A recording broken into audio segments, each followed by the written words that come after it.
Dear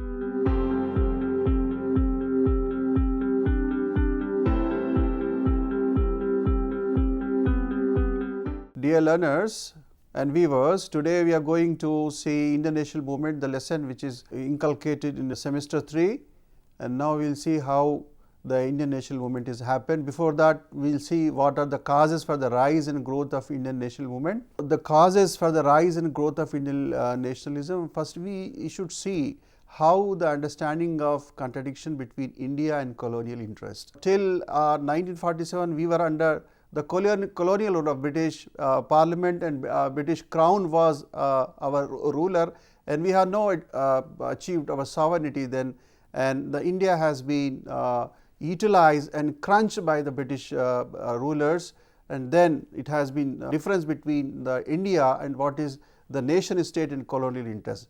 The second one is the political, administrative and economic unification of the country, and British has been utilized and exploited. What do you mean that it has been exploited all the resources of the country, and India has been what do you mean? It has been administratively crunched, economically it has been given the more norms of destruction, then it has become the unification of the country. Then the destruction of the rural and local self-sufficient economy, Western thought and education, the convent education has been introduced by the Lord Macaulay, and the modern education has been introduced in Indian schools, colleges and universities.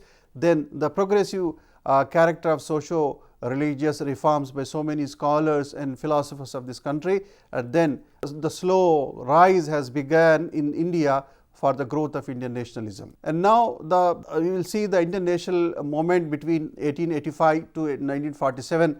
It was a complex and multifaceted struggle for independence, self-rule sovereignty against British rule in India.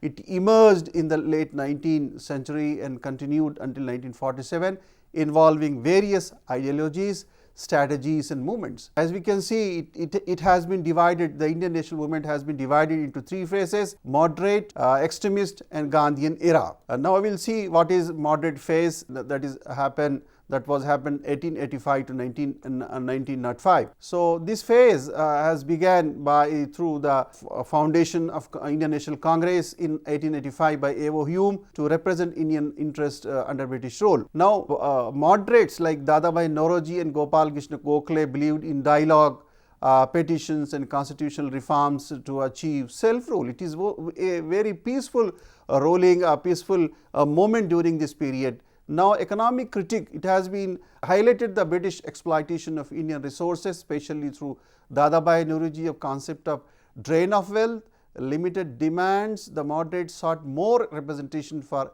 Indians in government, fair taxes and better education, but not complete independence.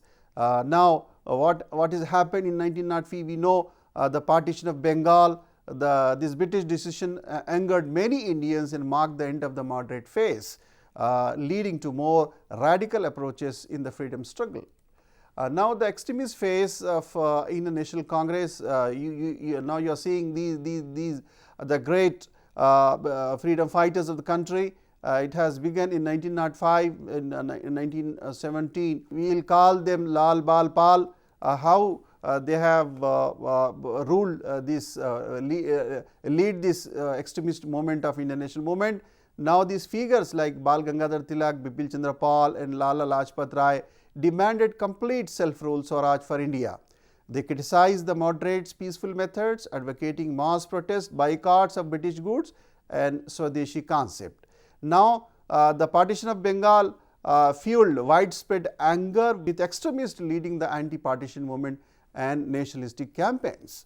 Extremists encouraged the use of civil disobedience and strikes to challenge British authority, moving away from petitions and appeals.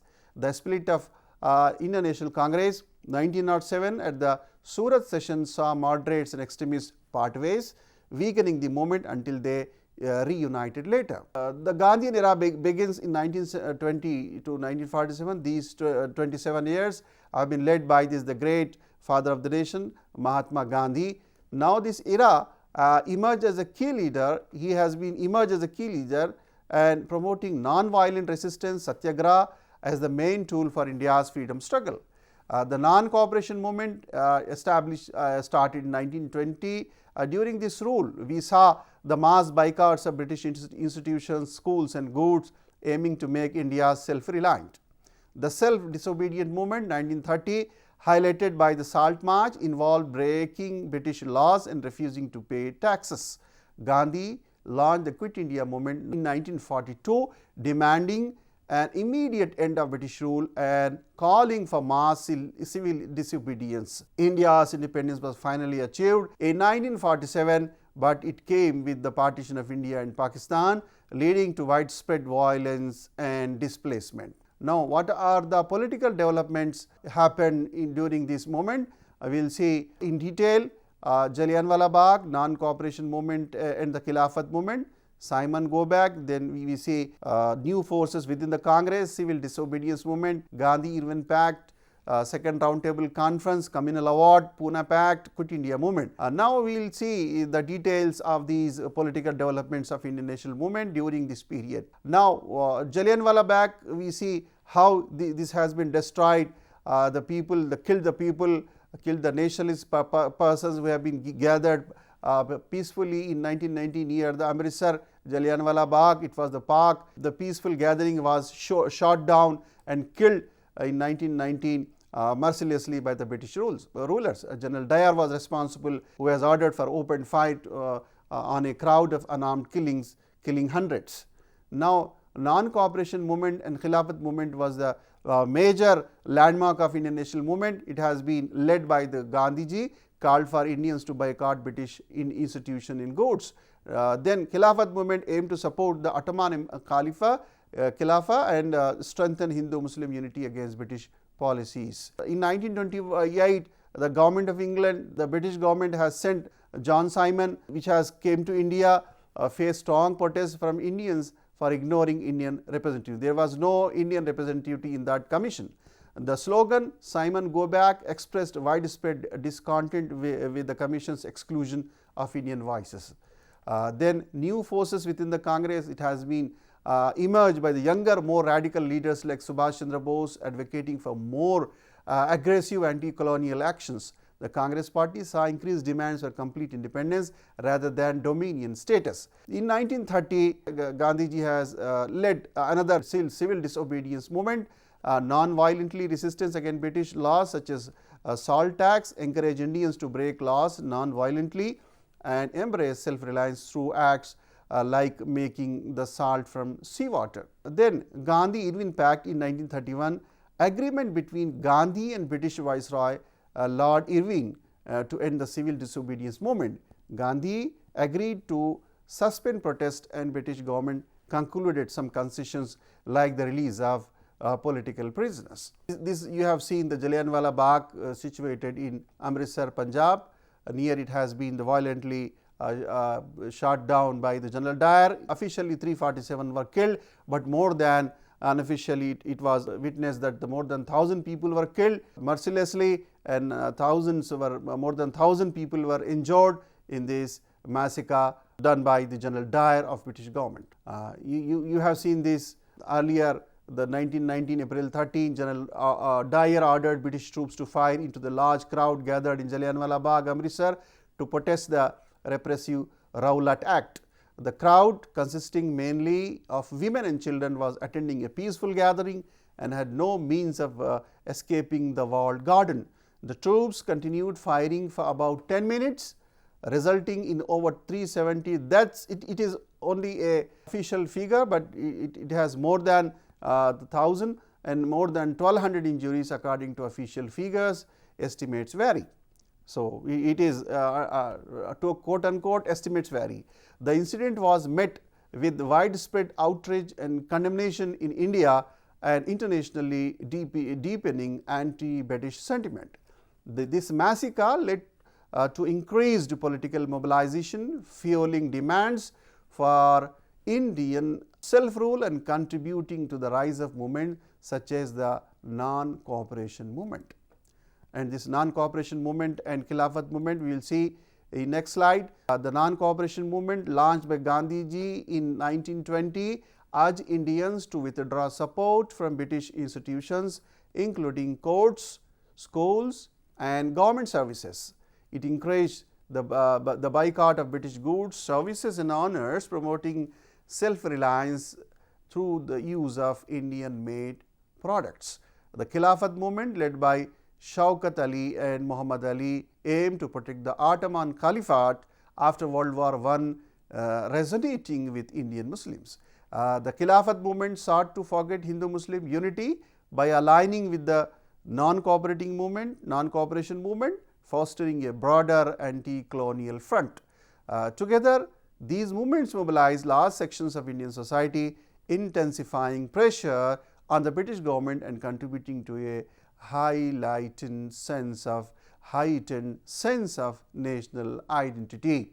The new issue has raised by the same Simon go back. This has the slogan given by the Indians when Sir John Simon came to India by the British government to review and recommend challenges to Indian political structure. The commission faced widespread opposition because it concluded no Indian members, there was no Indian voice in it, ignoring Indian political representation. The Simon Commission has been given the mandate to see the structure and the political stability, political system of the Indians, but no Indian was included in that Simon Commission. The absence of Indian voices in the Commission's deliberation fueled significant discontent among Indians. So, protests erupted across the country with the slogan "Simon Go Back," symbolizing the rejection of the Commission's legitimacy. The strong reaction highlighted the growing demand for Indian participation in political decision making and intensified calls for self-governance. Now, the civil disobedience movement, another Gandhi's movement of Indian national movement led by him, it aimed to defy unjust British laws through non-violent resistance. The movement began with the Salt March in 1930, where Gandhi and followers marched 240 miles to Dandi, Gujarat to make salt defying British salt laws.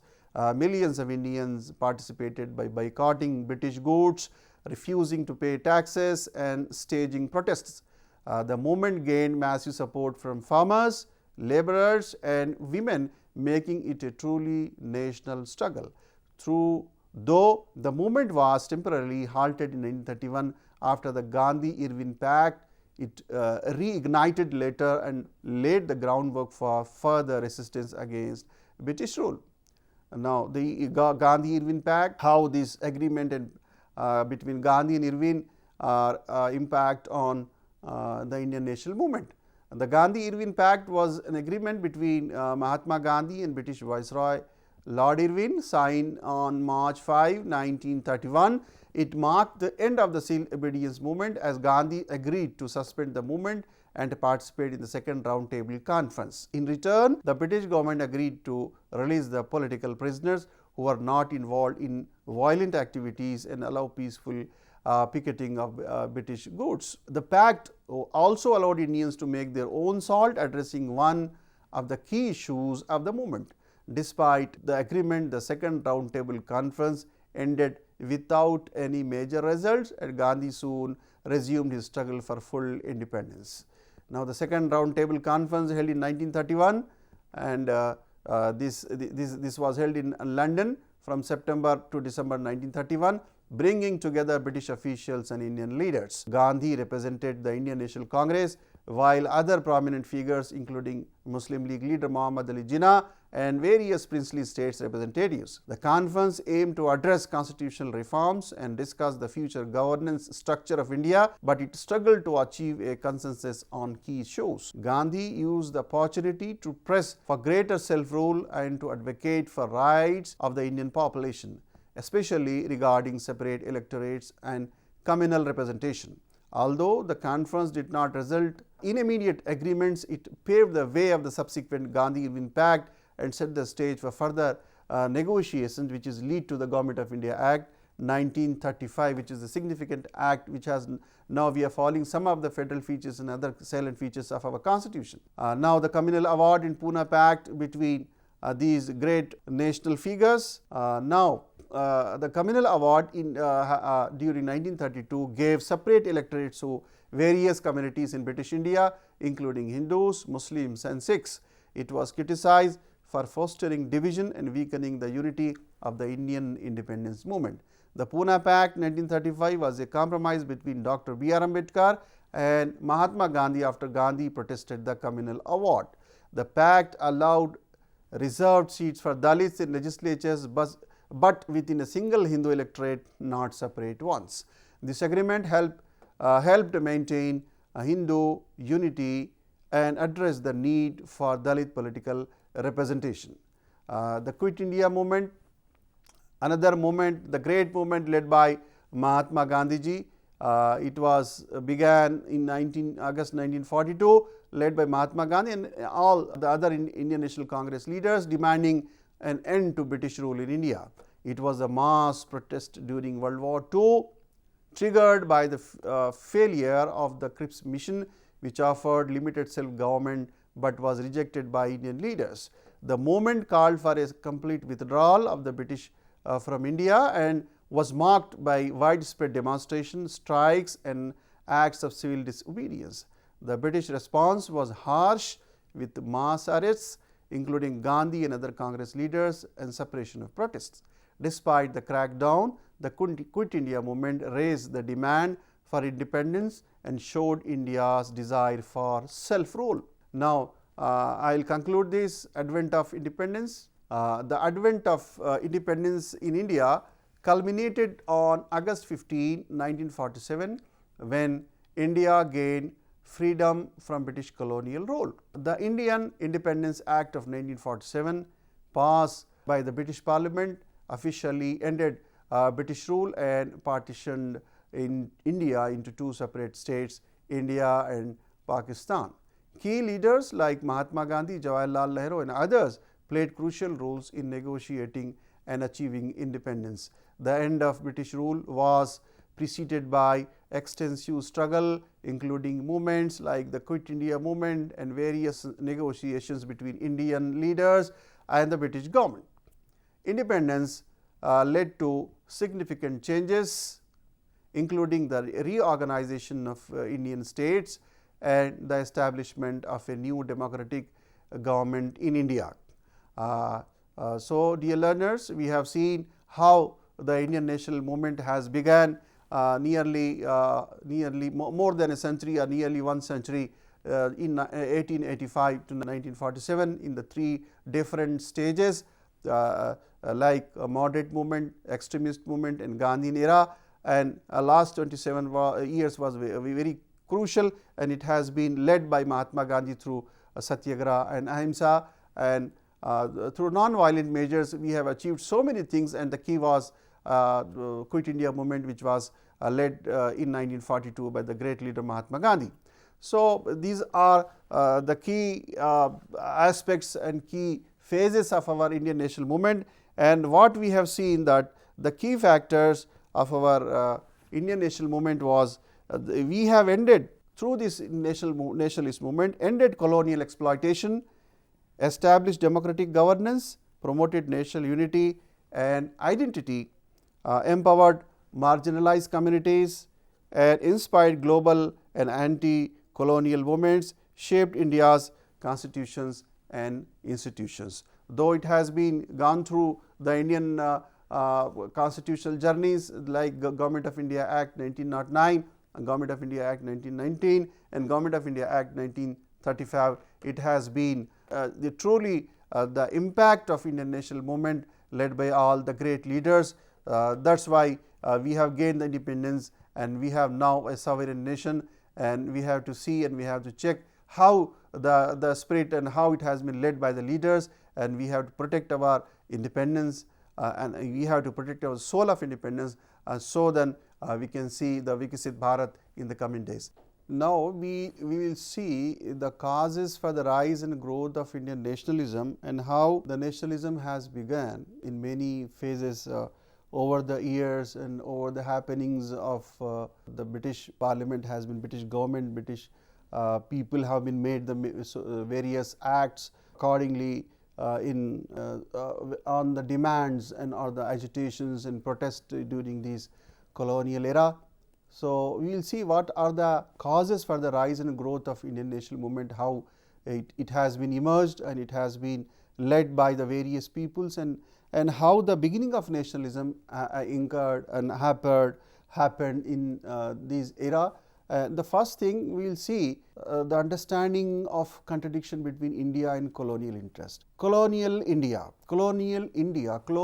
interest was exploited by the various acts like Rowlatt Act and other acts which was made by the British Parliament. And what you have seen in this era, that how the British culture and British education and British system of higher education established and introduced by the Lord Macaulay. This colonial interest, actually the convent education was established and these universities was established to pick up those people, pass out peoples into the market and into their offices like clerks and other subordinate officers to qualify in their English and other allied subjects, to check their acts and rules. And earlier it was in their mother tongue, earlier it was under their language traditions, but now it has been modernized. It has been now colonial interest, though it has been established by in the colonial interest. Now the contradiction began between the India and colonial interest. Then what happened? The people have been highlighted and aware through these educational system, and what you can see that British culture, how it has been different by the Indian culture.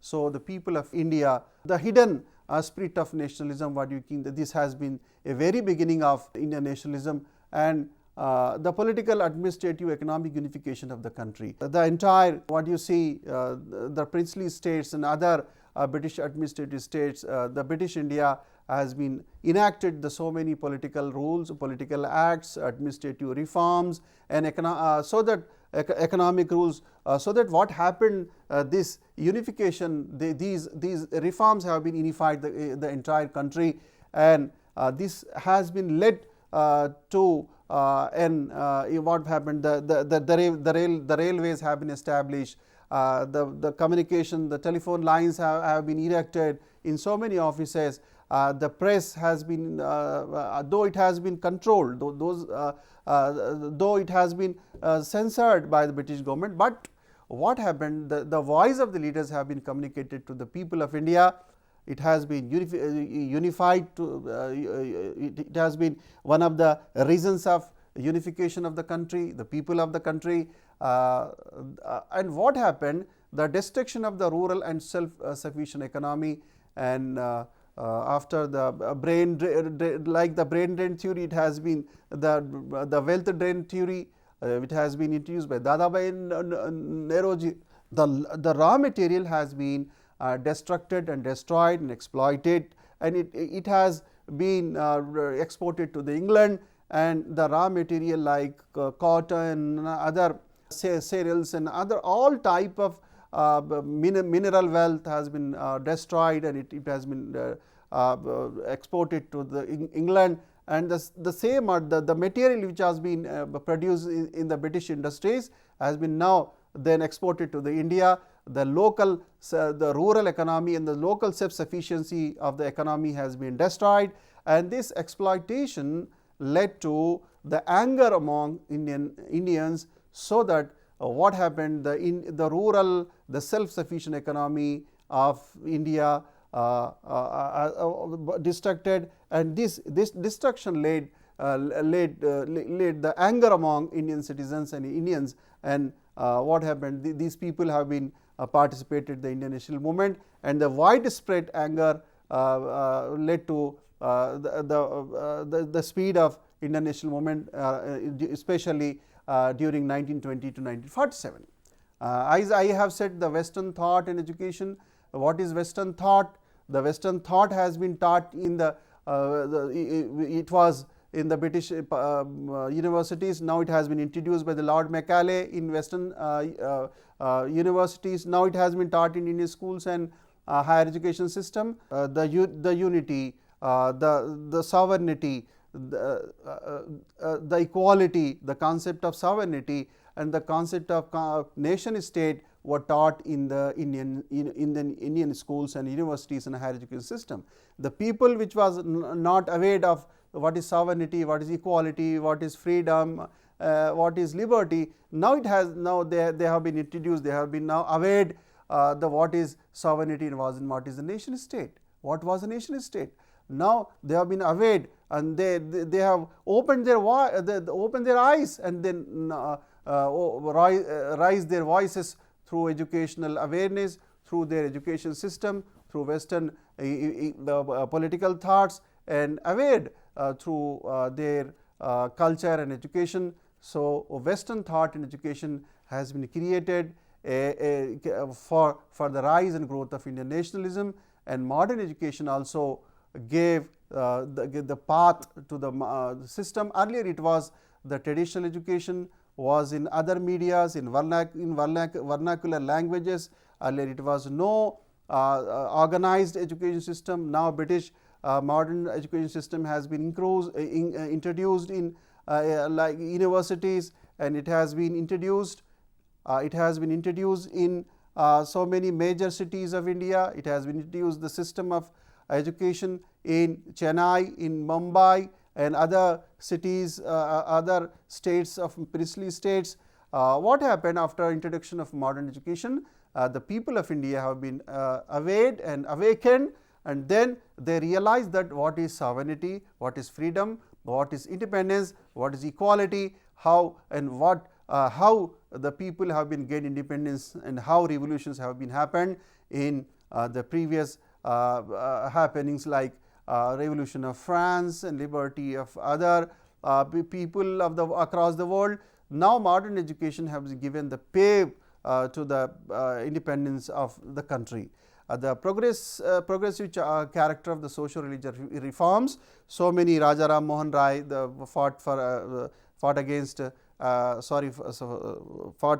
Sati, and Sir Syed Ahmad Khan also initiated the Aligarh movement, and etc. So many social religious reforms were also led to the nationalism growth, and it was rise of truly nationalism. It was the beginning of nationalism, and it was truly led by the Indian National Congress and other leaders. And now we will see how these the three movements or three phases of Indian independence movement have been done by the great leaders in three phases. One is moderate movement, another is extremist movement, and the last one was 27 years led by the Gandhian era in 1920 during 1920 to 1947. So thank you, viewers. I hope you have listened and understand this lesson, how these international movement have been came across through many struggles and happenings, and then lastly we have achieved the independence. Thank you so much.